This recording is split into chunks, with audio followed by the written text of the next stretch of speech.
Hey, Namaste, this is Sacredowl with another Real Talk by Sacredowl. Today I want to talk to you about forgiveness.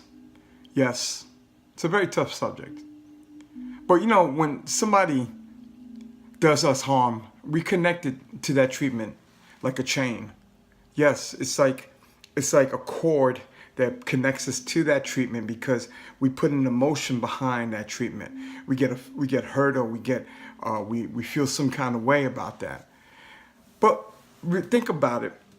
In the illusion idea of forgiveness, it's supposed to be an act that is loyal to the idea of forgetting and releasing that person from whatever they did to us. I hopefully will correct that point of view before this video is over.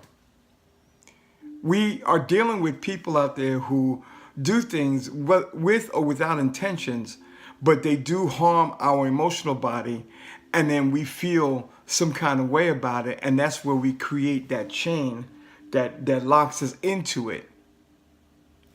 I don't believe that the illusion that forgiveness is not an act of niceness. I don't believe in that illusion. I also don't believe that you're being a doormat when you do forgive. It's more courageous than that. It's a lot more courageous than that. See, holding on to anger and wanting revenge does not actually combat the action against you. It actually feeds it. Yes, when we hold on to anger and we hold on to pain and we hold on to whatever that person did to us, we are actually now connected to that emotion, and we actually are feeding it. Look, let's take a basic look on elementals. Basic fire, wood fire. Let's look at the fire, and if you put water on the fire and take out the oxygen of the fire, then the supply of oxygen to the fire now chokes the fire, and the fire doesn't burn anymore. The last thing you want to do with the fire is add more fire to it. Well, when you're hurting and when somebody hurts you and you are resentful or you are angry about it or you hold on to that feeling, you're actually adding fuel to the fire. You're actually adding oxygen to the fire. Even when you're angry, you go, you breathe into that passion of anger and resentment, and you're feeding that fire. It's gasoline poured onto that fire. So if we're not actually careful about all that, we can actually absorb the energy, especially if you're an empath, about what that person did and what they did against us.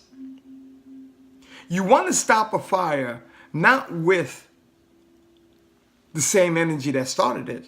You want to stop a fire with an energy that can quell it. And maybe on some level, even if we continue to go with that person in their action, on some level we actually become just like them.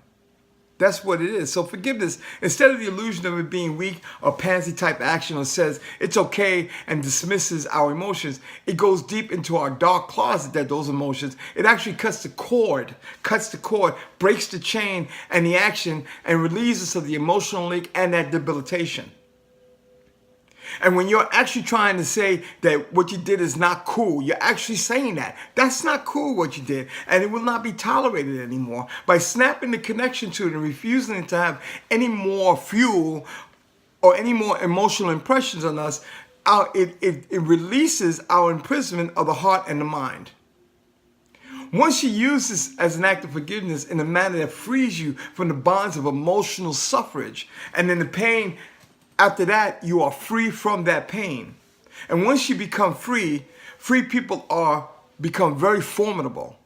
Free people are not controlled by the past pain and bondage. Free people enjoy life and laugh more and get the most out of life and get what they can get out of it because they attract an energy that's conducive to them. Free people see the beauty and the truth about people at that moment's sight. Free people are not easily offended. Free people have the courage where others don't. Free people have the uncanny ability to speak the truth to ignorance and stupidity. Free people are not chained to resentment. Free people now become a light that shines in the most negative, dark moments, and that will then quell that negativity, and it will become weak that it can't overcome the light of your love.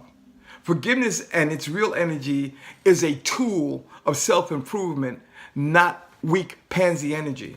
Forgive, not for them, forgive for you. for you. Forgive for yourself. Forgive for that energy that's all about you. Forgive for that makes it work for you. When you forgive, you become free. When you become free, you become strong. And when you become strong, you can accomplish anything in life. Because you're not living in the past, you're not living in the future, you're living in now. Hey guys, this is Sacredowl. You see my passion. I love you because I'm becoming free. Peace and love.